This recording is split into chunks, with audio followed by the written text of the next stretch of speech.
some latitude, Councillor Wallace, in the time it takes for you to second this amendment.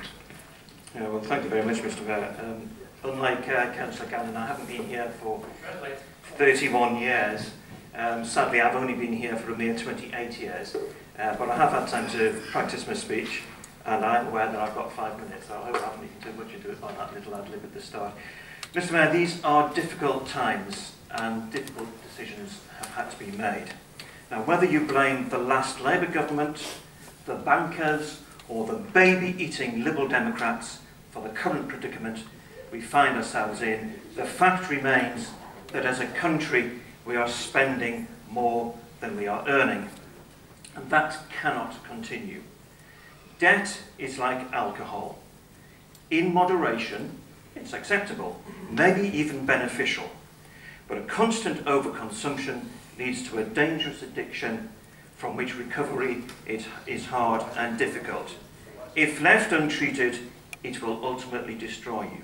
Now, after decades of building up excessive debts for consumption, we are now halfway through the recovery stage. And there are some who argue we should go back. Austerity should be rejected. Just keep on borrowing and spending. And that would be like a recovering alcoholic who goes back on the drink. All the gains, all the sacrifices would have been in vain. And whilst no one likes having to go through the recovery, the alternative is far less appealing.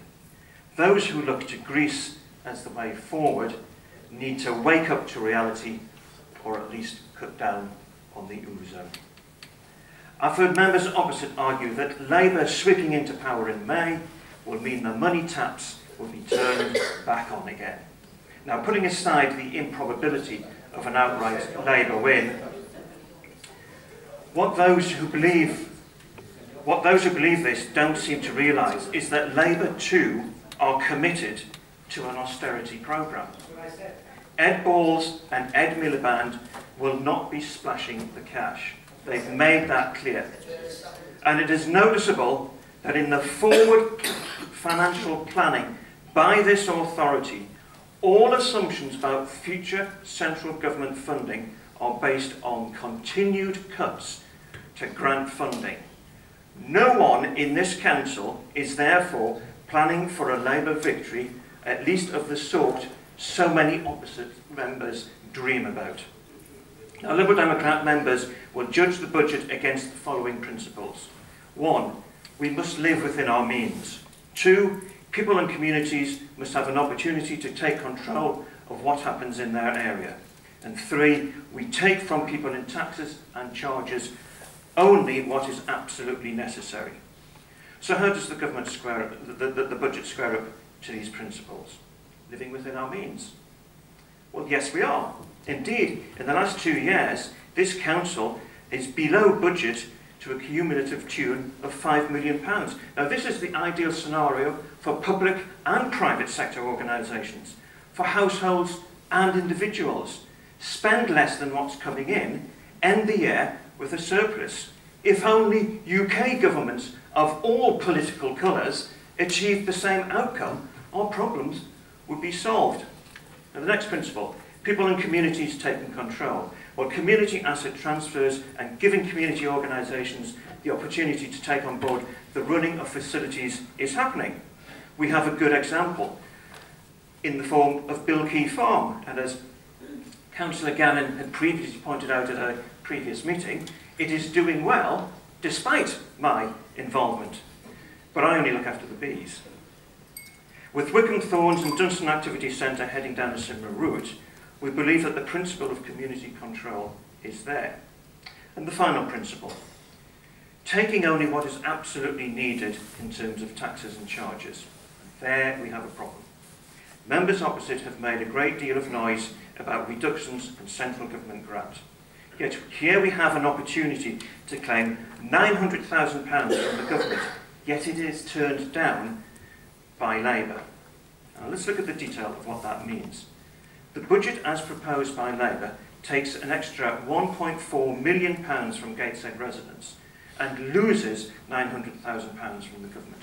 That's £900,000 less going into our local economy. The net effect of Labour's budget shift is to move more of the cost of the services from Westminster to Gateshead. I'm struck by the inconsistency between Labour claims over the last 2 years that the cuts are too big, only to come in with a final level of spending that was less than the level they previously claimed was too low. Nevertheless, the accumulated surplus has been generated because people have been taxed and charged at a greater rate than was needed to maintain the agreed level of service. That is where the final principle we will judge this budget by is breached. Our amendment accepts the level of services and spending by the Labour group, proposed by Labour. But we believe that the council tax freeze should continue and the government's grant should be accepted. The Labour group are using some of the reserves to bridge the gap between income and expenditure. We propose to do the same, but we will take simply a further 500,000 from reserves. Now, rich people pay a far greater proportion of our national taxes than they do of Gateshead's council tax. Because after all, we don't have that many rich people in Gateshead paying council tax. And I think it is reasonable to ask the rich from outside Gateshead to pay to freeze council tax here in Gateshead and to pay towards keeping money in the pockets of Gateshead's residents. I therefore second the amendment.